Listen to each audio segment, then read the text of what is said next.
দেশের স্বার্থে জাতীয় রাজস্ব বোর্ড এনবিআরকে জনগণের আস্থার প্রতিষ্ঠান হিসেবে গড়ে তোলার আহ্বান জানিয়েছেন প্রধানমন্ত্রী তারেক রহমান। তিনি বলেন, এনবিআরকে একটি নির্ভরযোগ্য প্রতিষ্ঠান হিসেবে দেখতে চায় দেশের মানুষ। সকালে বাংলাদেশ চীন মৈত্রী আন্তর্জাতিক সম্মেলন কেন্দ্রে রাজস্ব সম্মেলনে যোগ দিয়ে সরকার প্রধান এসব কথা বলেন। অপ্রয়োজনীয় খাতে ব্যয় কমাতে সরকার কাজ করছে বলেও জানান তিনি। এ সময় প্রধানমন্ত্রী সৎ ও দক্ষ রাজস্ব কর্মকর্তাদের জন্য সহায়ক পরিবেশ তৈরির আশ্বাস দেন। সবাইকে সাথে নিয়ে এগিয়ে যাওয়াই সরকারের লক্ষ্য জানিয়ে প্রধানমন্ত্রী আরও বলেন, গত ফেব্রুয়ারি থেকে জুনের শেষ পর্যন্ত রাজস্ব আহরণ ছিল ইতিবাচক। আরও সমৃদ্ধ, বিনিয়োগ ও ব্যবসা বান্ধব রাজস্ব ব্যবস্থা গড়ে তোলার আহ্বানও জানান তারেক রহমান। আশা করি দেশের স্বার্থে আপনারা এনবিআর কে জনগণ একজন করদাতা যিনি নিয়মিত কর আদায় করছেন, রাষ্ট্র যেমন তাকে সম্মানিত করবে, একইভাবে যিনি ইচ্ছাকৃতভাবে কর পরিহার করছেন তাকেও কর প্রদানের জন্য যথাযথভাবে উদ্বুদ্ধ বা আগ্রহী করে তোলা প্রয়োজন। একই করদাতাদের উপর বারবার করের বোঝা বাড়িয়ে রাজস্ব বৃদ্ধির নীতি খুব সম্ভবত টেকসই পদ্ধতি নয়, বরং কর প্রদানে সক্ষম ব্যক্তিদেরকে শনাক্ত করে তাদেরকে যথাযথ নিয়মে করের আওতায় আনার ব্যবস্থা করার কার্যক্রম উদ্যোগ গ্রহণ করা বোধহয় অত্যন্ত প্রয়োজন। এই জন্য ডিজিটালি আধুনিক ডাটা ভিত্তিক কর প্রশাসন গড়ে তোলার খুব সম্ভবত কোনো বিকল্প নেই। দেশের 23তম রাষ্ট্রপতি নির্বাচনের প্রার্থিতা প্রত্যাহারের শেষ দিন আজ। বিকেল 4টার মধ্যে প্রার্থীরা চাইলে তাদের প্রার্থিতা প্রত্যাহার করতে পারবেন। কেউ প্রার্থিতা প্রত্যাহার না করলে 20 আগস্ট রাষ্ট্রপতি পদে ভোট নেওয়া হবে। আর একজন প্রার্থী হলে তাকে বিনা প্রতিদ্বন্দ্বিতায় নির্বাচিত করা হবে। জাতীয় সংসদ ভবনের অধিবেশন কক্ষে দুপুর 2টা থেকে বিকেল 5টা পর্যন্ত ভোট গ্রহণ চলবে। এবার 2জন প্রার্থী মনোনয়ন জমা দিয়েছেন। বিএনপির পক্ষ থেকে দলের মহাসচিব ও স্থানীয় সরকার মন্ত্রী মির্জা ফখরুল ইসলাম আলমগীরকে প্রার্থী করা হয়েছে। আর জামায়াতে ইসলামীর নেতৃত্বে 11 দলীয় ঐক্যের প্রার্থী লিবারেল ডেমোক্রেটিক পার্টির চেয়ারম্যান অলি আহমেদ।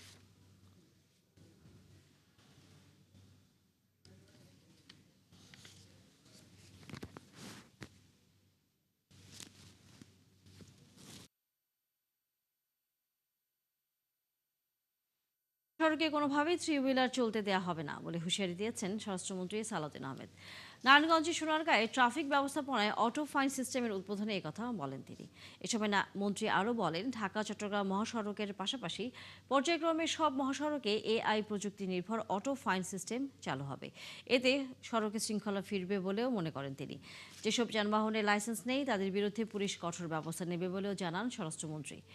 ঢাকা চট্টগ্রাম মহাসড়কে 490টি স্থানে 1427 ক্যামেরা স্থাপন করার কথাও জানান মন্ত্রী। স্পিড লিমিট ক্রস করলে এবং ট্রাফিক আইন ভঙ্গ করলে, উল্টা পথে যাত্রা করলে, ওভারটেকিং করলে, যে কোনোভাবেই হোক যেখানে সাইন সিগন্যাল দেওয়া আছে সেটা অমান্য করলে তার উপরে ফাইন আরোপ করা হবে। অটোমেটিক্যালি এটা বিআরটি এর কাছে চলে যাবে। মহাসড়কে থ্রি হুইলার যে সমস্ত যানবাহন এগুলো চলার কথা না, শুধুমাত্র গ্যাস স্টেশনে গ্যাস নিতে আসার জন্য এবং যেগুলো বাজার এলাকা আছে যেগুলো তাদের স্ট্যান্ড ওগুলো আর ফিডার রোডে তারা যাওয়ার জন্য এই বিষয়টা কনসিডার করার জন্য আমি মহাসড়কের পুলিশ প্রধানকে অনুরোধ করেছি। নারীবান্ধব 14টি পিঙ্ক বাস দিয়ে শুরু হলেও আগামী 6 মাসে এ বহরে 100 বাস যুক্ত করার কথা বললেন সড়ক ও পরিবহন মন্ত্রী শেখ রবিউল আলম। রাজধানীর তেজগাঁয়ে বিআরটিসি ডিপোতে বিআরটিসি বিশেষ এই বাস সার্ভিসের উদ্বোধনে একথা বলেন মন্ত্রী। এ সময় মন্ত্রী বলেন, বিআরটিসি বহরে আরও 200 ইভি বাস যুক্ত হবে, যার মধ্যে 100টি নারীদের জন্য। একই সাথে বিআরটিসির সেবা বাড়ানোর কথাও বলেন তিনি। নারীদের নিরাপদ ও স্বাচ্ছন্দ্যপূর্ণ যাতায়াত নিশ্চিত করতে রাজধানীর গণপরিবহনে বিশেষ পিঙ্ক বাস পরিচালনা করবেন নারী চালক ও কন্ট্রাক্টর। উদ্বোধনের পর বিকেলে যাত্রী পাওয়ার উপর নির্ভর করবে বাস চলাচল। বুধবার থেকে নির্ধারিত রুটে পুরোদমে শুরু হবে যাত্রী সেবা। প্রাথমিকভাবে রাজধানীর গুরুত্বপূর্ণ নতুন বাজার, মতিঝিল, ডেমরা স্টাফ কোয়ার্টার, মতিঝিল, মিরপুর মতিঝিল সহ 9টি রুটে বাস সেবা চালু করা হচ্ছে। এছাড়া গাজীপুর বিমানবন্দর রুটেও বিশেষ বাস থাকবে। রাজধানীর বাইরে বগুড়া, চট্টগ্রামেও চলবে এই পিঙ্ক বাস।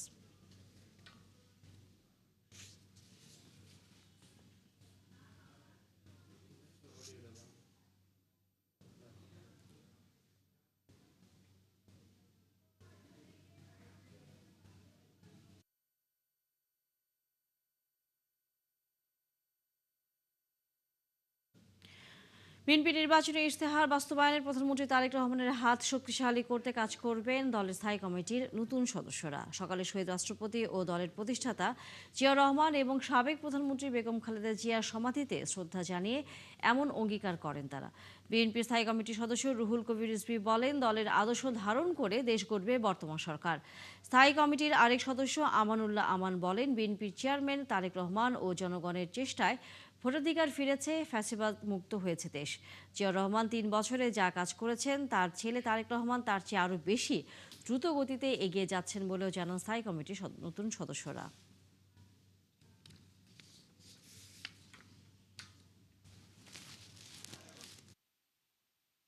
প্রধানমন্ত্রীর যে আদেশ, প্রধানমন্ত্রীর যে লক্ষ্য, এই লক্ষ্য পূরণের জন্য তারা কাজ করছে। আজকেও তিনি দেশ গঠনে, দেশের জনকল্যাণে তিনি পথ দেখাচ্ছেন। শহীদ রাষ্ট্রপতি জিয়া রহমান তার 3 বছরে যে সমস্ত কর্মসূচি করছে এই দেশের জনগণের জন্য, আমার ধারণা ওনার ছেলে বর্তমান প্রধানমন্ত্রী তার চেয়ে দ্রুত গতিতে এগিয়ে যাচ্ছেন।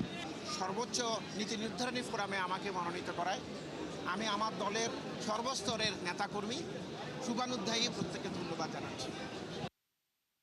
আশঙ্কাজনক হারে বাড়ছে ক্ষুদ্র ও মাঝারি শিল্পের খেলাপি ঋণ। বাংলাদেশ ব্যাংকের প্রতিবেদন অনুযায়ী এসব খাতে দেয়া প্রতি 100 টাকায় 26 টাকায় এখন অনাদায়ী টাকার অঙ্কে, যা ৭৮,০০০ কোটি। এসব ঋণের সিংহভাগই ইসলামী এবং রাষ্ট্রীয় মালিকানার ব্যাংকগুলোতে।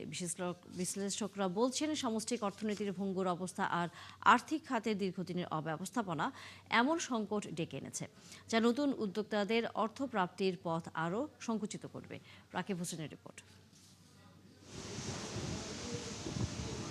রপ্তানিতে বড় অবদান রাখতে না পারলেও স্থানীয় চাহিদা পূরণের পাশাপাশি অর্থনীতিতে গুরুত্বপূর্ণ ভূমিকা পালন করছেন ক্ষুদ্র উদ্যোক্তারা। কিন্তু নানা সংকটে ছোট থেকে বড় হয়ে ওঠা হয় না অধিকাংশেরই। এক্ষেত্রে বড় সমস্যা অর্থায়ন, যা নিরসনে সরকারের নানামুখী প্রতিশ্রুতি থাকলেও পরিস্থিতির অবনতি হচ্ছে প্রতিনিয়ত। চলতি বছরের মার্চ পর্যন্ত সিএমএসএমই খাতের ঋণ প্রবাহ কমে নেমেছে 3 লাখ কোটি টাকার নিচে। উল্টো খেলাপি 26% বেড়ে দাঁড়িয়েছে প্রায় ৭৮,০০০ কোটিতে। উদ্যোক্তারা বলছেন, এমন প্রেক্ষাপটে আরও কঠিন হয়ে যাচ্ছে ঋণ প্রাপ্তি। আমাদের টার্গেট তো ছিল ওই মানুষগুলাও যেন আগায় আসে, ওই মানুষগুলা এক্সপেনশন করতে পারতেছে না, অপারেশনাল ক্যাপিটাল নাই, সে যেন আগায় আসে। কারণ ব্যবসা তো গেম অফ আনসার্টিনিটি। এখন আমি ব্যবসা শুরু করার সাথে সাথে আমাকে ভ্যাটের কাগজ নিতে হইলো, ব্যাংকে আমি অ্যাকাউন্ট করতে পারতেছি না, এবং ফোর্স আমি নেগেটিভ সাইডেই গেলাম, ব্যবসা ওইটা চললোই না। দেন আবার কিন্তু এই কাগজগুলো বন্ধ করতে হবে। এই কাগজগুলো কিন্তু খুব ডেঞ্জারাস জিনিস। যতক্ষণ পর্যন্ত এই কাগজ ওপেন থাকবে, আপনি কিন্তু চিঠি পেতেই থাকবেন, আপনার কিন্তু রিটার্ন দিতেই হবে, বা অ্যাটলিস্ট জিরো রিটার্নও আপনার সাবমিশনে যাইতে হবে। আরও উদ্বেগের কারণ হলো সিএমএসএমই খাতে সরবরাহকৃত ঋণের 2/3 শিল্প বহির্ভূত। ফলে জিডিপি প্রবৃদ্ধি, কর্মসংস্থান কিংবা পণ্য বৈচিত্র্যকরণে মিলছে না কাঙ্ক্ষিত সুফল।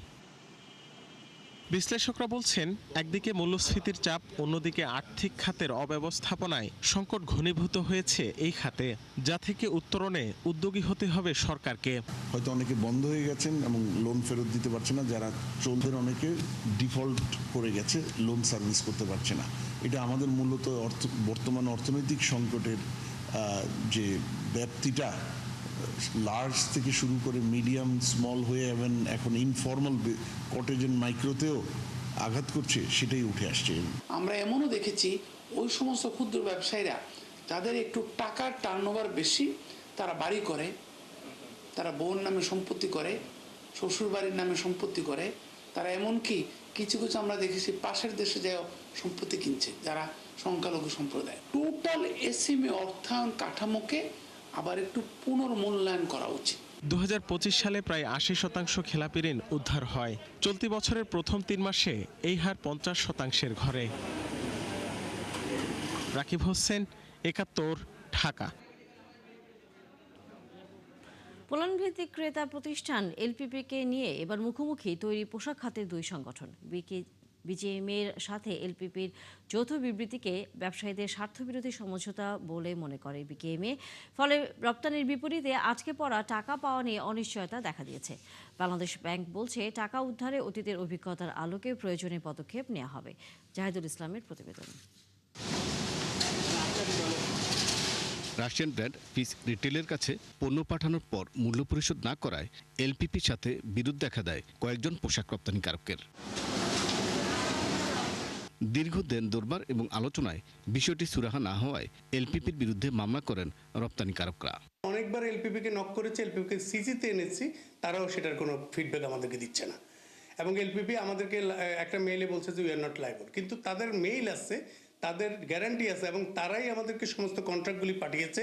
এলপিপি বিরুদ্ধে যখন আমরা একটা লিগ্যাল অ্যাকশনে গেছি তখন তারা আমাদের সাথে আলোচনায় বসার উদ্যোগ নিল, কিন্তু তাদের কন্ডিশন হলো যে কেসটা উইথড্র করতে হবে। এমন পরিস্থিতিতে গেল 30 জুলাই এলপিপি জানায় অনুকূল পরিবেশ ফিরে না আসলে বাংলাদেশ থেকে তারা ব্যবসা গুটিয়ে নেবে। এই ঘোষণার 10 দিন পর বিজিএমই এর সাথে যৌথ বিবৃতিতে এলপিপি জানায় রপ্তানিকারকদের টাকা পরিশোধে তারা আইনিভাবে দায়বদ্ধ নয়। এফিএস এর সাথে যে $6.9 মিলিয়ন পেমেন্ট এখনো আসে নাই, তার মধ্যে বিজিএম এর মেম্বারদের হলো 5 মিলিয়নের উপরে, অন্য সংগঠনের 1 মিলিয়ন। আমার মেম্বারদের কথা হচ্ছে যে তারা এলপিপির সাথে ব্যবসা কন্টিনিউ করতে চায়। At the same time payment আনার ব্যাপারে এলপিপির কোনো লিগ্যাল অব্লিগেশন নাই। বিজিএম এর অবস্থান থেকে এই পেমেন্ট আনার জন্য চেষ্টা করবে। তবে পোশাক রপ্তানিকারক আরেক সংগঠন বিকেএমইএ বলছে এলপিপি ও বিজিএমই এর যৌথ বিবৃতি ব্যবসায়ীদের স্বার্থ বিরোধী। এই বিবৃতিটা দায়সারা গোছের। আমাদের এক্সপোর্টারদেরকে যেইভাবে ডমিনেট করে এখান থেকে সে মাল নেয়, এটা ওয়ার্ল্ডের কোথাও পারবে না। সুতরাং সে যে ঘোষণাটা দিয়েছিল সেই ঘোষণা থেকে ফিরবে কিভাবে, সেই ফিরার জন্য গিয়া কাউকে ধরছে যে ভাই তোমরা আমার একটু রিকোয়েস্ট করো, আমি থাকি তোমাদের সাথে। ওইটাই বিজেপি করছে। ফিস রিটেলের ব্যাপারে এলপিপির কোনো দায় নেই, এই যে কথাটা বলছে, এই কথাটার সাথে আমি একমত না। এদিকে বাংলাদেশ ব্যাংক জানায় ব্যবসায়ীরা চাইলে অতীতের মতো এবারও বিরোধ নিষ্পত্তিতে তারা ভূমিকা রাখবেন। কখনো কখনো স্টেট ইনভলভমেন্টও দেখা যায় যে আমাদের দেশের বাণিজ্য মন্ত্রী বা অর্থমন্ত্রী ওই সকল দেশের বাণিজ্য মন্ত্রী বা অর্থমন্ত্রীর সাথেও কথা বলে যে আমাদের দীর্ঘ বা বড় অঙ্কের একটি এক্সপোর্ট প্রসিড আটকে গিয়েছে, সেটা যাতে আমরা পাই সেজন্য প্রয়োজনীয় ব্যবস্থা গ্রহণ করুন। পোল্যান্ডের এই প্রতিষ্ঠানটি একটি বড় বায়ার ছিল, তবে যেহেতু আমাদের একটি মোটা অঙ্কের এক্সপোর্ট প্রসিড তার কাছে আটকে আছে, আমরা আশা করব যে এই টাকাটা সহসাই ফেরত আসবে এবং এই জন্য বাংলাদেশ ব্যাংক বা আমাদের যারা ট্রেড বডিগুলো আছে তারা যাদের যা প্রয়োজন সে পরিমাণ ভূমিকা রাখবে। বাংলাদেশের 250-র বেশি পোশাক কারখানা থেকে বছরে প্রায় $70 মিলিয়ন বা 850 কোটি টাকার বেশি মূল্যের পোশাক কেনে এলপিপি। জাহিদুল ইসলাম, 71, ঢাকা। চলছে সংবাদ সংযোগ। সরাসরি সংবাদ অনুষ্ঠান দেখতে চোখ রাখুন 71-এর ফেসবুক পেজে এবং সাবস্ক্রাইব করুন 71-এর ইউটিউব চ্যানেল। থাকুন 71-এর সাথে।